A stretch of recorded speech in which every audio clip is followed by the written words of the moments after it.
여러분, 편식은 아이들만 한다고 생각하시나요? 그런데 어른들도 싫은 건 싫습니다. 나는 토마토는 싫어. 채소는 풀냄새가 나서 못 먹겠어. 가지는 물컹해서 싫고, 버섯은 식감이 이상해. 채소 없어도 고기만 있으면 밥 잘 먹어.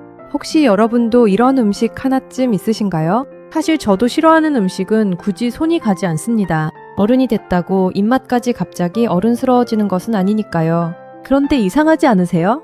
좋아하는 음식은 잘 챙겨 먹고 배도 든든하게 채웠는데 몸은 왜 자꾸 축 처지고 기운이 없을까요? 혹시 우리 몸이 필요로 하는 것을 충분히 받지 못하는 이유가 나도 모르게 고집하고 있는 식탁 때문은 아닐까요? 사람은 익숙한 맛을 좋아하고 싫은 냄새와 식감을 피하려는 경향이 있습니다. 그 자체가 잘못은 아닙니다.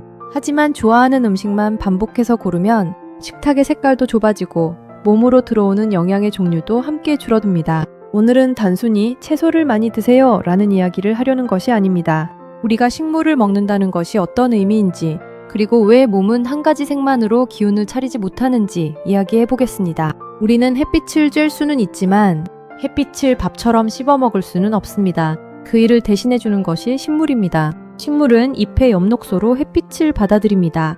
그리고 광합성을 통해 빛 에너지를 식물이 사용할 수 있는 화학 에너지로 바꾸고 탄수화물을 만들어냅니다. 뿌리는 땅에서 물과 무기질을 받아들이고 식물은 그것을 이용해 잎과 줄기, 뿌리와 열매, 씨앗을 키웁니다. 토마토도 브로콜리도 당근도 가지도 결국 태양의 빛과 땅의 재료를 이용해 만들어진 음식입니다. 그러니까 우리가 식물을 먹는다는 것은 그저 채소 한 조각을 먹는 일이 아닙니다. 식물이 사람이 먹을 수 없는 태양빛을 먹을 수 있는 에너지와 음식으로 바꾸어 놓은 것을 먹는 것입니다. 생각해보면 참 대단한 일이죠.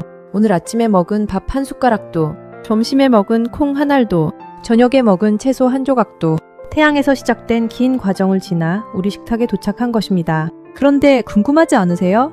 식물은 대부분 같은 태양빛을 받는데 왜 어떤 것은 빨갛고 어떤 것은 초록이고 어떤 것은 노랗거나 보라색일까요? 식물의 색은 품종과 자라는 부위, 익어가는 과정, 그리고 그 안에 들어있는 색소와 식물성 성분에 따라 달라집니다. 토마토와 수박의 빨강, 브로콜리와 시금치의 초록, 당근과 단호박의 노랑주황, 가지와 블루베리의 보라색. 흰색 음식은 강한 색소보다 향과 맛으로 자신의 특징을 드러내기도 합니다. 7월부터 우리가 살펴본 것처럼 식물의 색은 단순한 장식이 아니었습니다. 색이 다르다는 것은 식물이 같은 햇빛을 서로 다른 방식으로 살아낸 결과입니다. 하지만 여기서 중요한 것은 빨간 음식과 보라색 음식 중 어느 것이 더 뛰어난지를 고르는 일이 아닙니다. 시큼의 색깔만 보고 정확한 영양 구성을 모두 판단할 수도 없습니다. 같은 색 안에서도 음식마다 성분이 다르고 서로 다른 색의 음식이 비슷한 영양소를 제공하기도 합니다.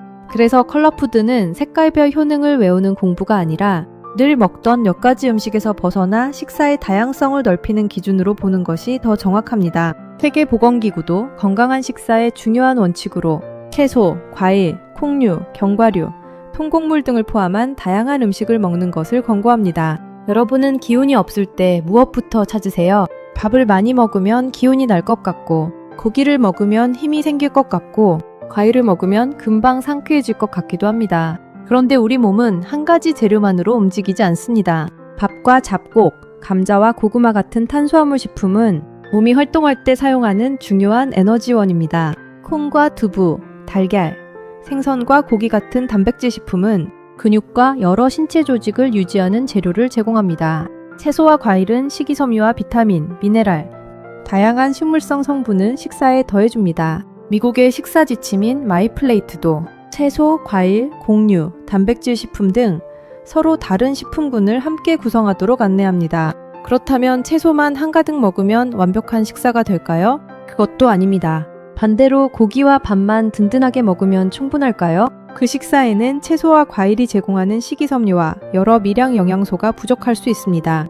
기운을 내는 식사는 많이 먹은 식사가 아니라 서로 다른 역할을 하는 음식이 함께 들어온 식사입니다. 몸은 밥만으로도, 고기만으로도, 샐러드만으로도 모든 일을 해낼 수 없습니다. 어른들의 편식은 아이들처럼 반찬을 옆으로 밀어놓는 모습만 있는 것은 아닙니다. 아침에는 커피와 빵만 먹고, 점심에는 면이나 덮밥으로 빠르게 해결하고, 저녁에는 고기와 술만 먹는 것, 과일은 늘 바나나만 먹고, 채소는 김치가 있으니 충분하다고 생각하는 것. 건강에 좋다는 말을 듣고 토마토나 블루베리처럼 한 가지 음식만 매일 반복하는 것도 식사의 폭이 좁아지는 모습일 수 있습니다. 혹시 여러분의 냉장고에는 늘 비슷한 식재료만 들어있지 않나요? 장을 볼 때도 익숙한 것만 집어들고 새로운 채소는 해먹을 줄 몰라서 다시 내려놓지는 않으세요? 좋아하는 음식을 계속 먹는 것이 문제라는 뜻은 아닙니다. 문제는 그 음식이 다른 음식이 들어올 자리를 모두 차지해버리는 것입니다. 좋은 음식 하나를 고집하는 것보다 여러 음식이 들어올 자리를 만드는 것이 중요합니다. 한 가지 음식은 아무리 훌륭해도 모든 영양과 모든 역할을 혼자 담당할 수 없습니다. 여기까지 듣고 싫어하는 음식을 참고 먹으라는 말이구나 생각하셨나요? 꼭 그렇지는 않습니다. 싫어하는 가지를 한 접시 가득 먹거나 먹기 싫은 생채소를 억지로 씹는다고 오래가는 습관이 만들어지지는 않습니다.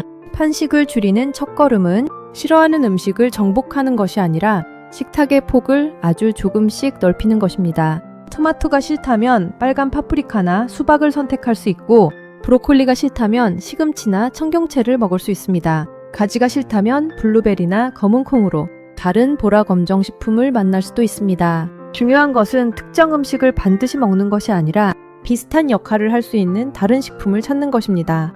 건강한 식사는 싫은 음식을 억지로 참는 일이 아니라 내가 먹을 수 있는 선택지를 조금씩 늘리는 일입니다. 그럼 한 끼를 어떻게 살펴보면 좋을까요? 복잡하게 영양소를 계산할 필요는 없습니다. 식탁을 보며 3가지 질문만 해보세요. 첫째, 몸이 움직일 에너지가 있는가? 밥이나 잡곡, 감자, 고구마처럼 탄수화물을 제공하는 음식이 있는지 봅니다. 둘째, 몸을 유지하고 회복할 재료가 있는가? 콩과 두부, 달걀, 생선, 고기처럼 단백질을 제공하는 음식이 있는지 살펴봅니다. 셋째, 서로 다른 색의 식물이 있는가? 채소나 과일이 한두 가지라도 함께 있는지 확인합니다. 예를 들어 흰밥과 고기만 있는 식탁에 초록 채소 하나와 빨간 토마토 몇 조각이 더해지면 한 끼의 구성이 달라집니다.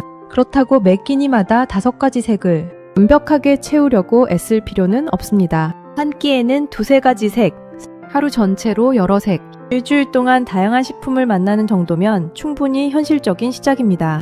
한 끼의 완성은 음식의 개수가 아니라 서로 다른 역할이 함께 있는가에 달려 있습니다. 접시에 반찬이 5개 있다고 해서 모두 비슷한 재료라면 다양하다고 보기 어렵습니다. 반대로 음식수는 많지 않아도 곡물, 단백질 식품, 서로 다른 색의 채소가 함께 있다면 구성은 훨씬 단단해집니다. 우리는 건강식품을 이야기할 때 자꾸 순위를 매깁니다.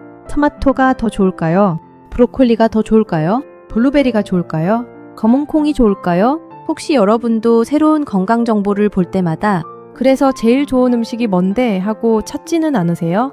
그런데 자연의 색은 서로 경쟁하지 않습니다. 빨강이 초록보다 우수한 것도 아니고 보라가 노랑보다 더 고급스러운 것도 아닙니다. 각각 다른 맛과 향, 식감과 영양 구성을 가지고 식탁에서 서로의 빈자리를 채워줍니다. 빨강은 초록을 이기지 않습니다. 초록도 보라를 밀어내지 않습니다. 자연의 여러 색은 서로의 부족한 자리를 연결하며 한 끼를 완성합니다. 우리 몸도 마찬가지입니다. 탄수화물, 단백질, 지방, 비타민과 미네랄은 각자 따로 존재하지만 몸속에서는 서로 연결되어 일합니다.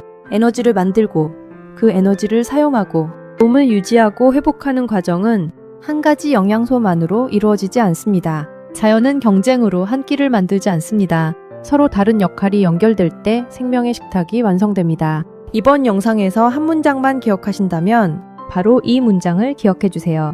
몸은 가장 좋은 음식 하나를 기다리는 것이 아니라 서로 다른 음식이 함께 들어오기를 기다립니다. 그럼 지금까지 내용을 정리해 보겠습니다. 편식은 아이들만의 습관이 아닙니다. 어른에게도 좋아하는 맛이 있고 도저히 손이 가지 않는 식감이 있습니다. 그런데 건강은 좋아하는 음식만 반복해서 얻는 것이 아니라 다른 음식이 조금씩 들어올 자리를 만드는 데서 시작됩니다. 오늘 식탁을 한번 바라보세요. 내가 좋아하는 색만 남아있지는 않은가요? 밥이나 면처럼 움직일 에너지는 있는데 몸을 유지할 단백질 식품이 빠져있지는 않나요? 고기와 밥은 충분한데 식물의 색이 하나도 보이지 않지는 않나요? 어제와 똑같은 음식만 반복하고 있지는 않나요? 모든 것을 한꺼번에 바꾸지는 마세요. 오늘 먹지 않던 색 하나, 평소 고르지 않던 채소 하나, 익숙한 반찬 옆에 새로운 재료 하나만 더해보세요. 우리는 태양빛을 직접 먹을 수 없습니다. 식물은 태양의 빛을 서로 다른 색과 음식으로 바꿔줍니다. 그리고 그 색들은 경쟁하지 않고 연결되어 우리 몸을 위한 한 끼를 완성합니다. 여러분은 어떤 음식을 가장 싫어하시나요? 토마토인가요? 가지인가요? 버섯인가요? 아니면 생채소인가요? 댓글에 싫어하는 음식 이름 하나만 남겨주세요. 다른 분들의 댓글을 보다 보면 나만 싫어한 게 아니었구나 하고 웃게 될지도 모릅니다. 다음 주에는 좋은 컬러푸드를 식탁에 올리는 것에서 한 걸음 더 나아가겠습니다. 같은 음식을 먹더라도 무엇을 먼저 먹느냐에 따라 식사의 흐름이 어떻게 달라지는지, 그리고 태양이 식물에 담아놓은 에너지를 우리 몸이 더 안정적으로 받아들이려면 어떤 순서로 먹는 것이 좋은지 이야기하겠습니다. 다음 이야기를 놓치지 않도록 인생학교를 구독하고 기다려주세요. 여러분의 구독과 좋아요는 인생학교가 다음 이야기를 이어가는데 큰 힘이 됩니다. 지금까지 인생학교였습니다. 감사합니다.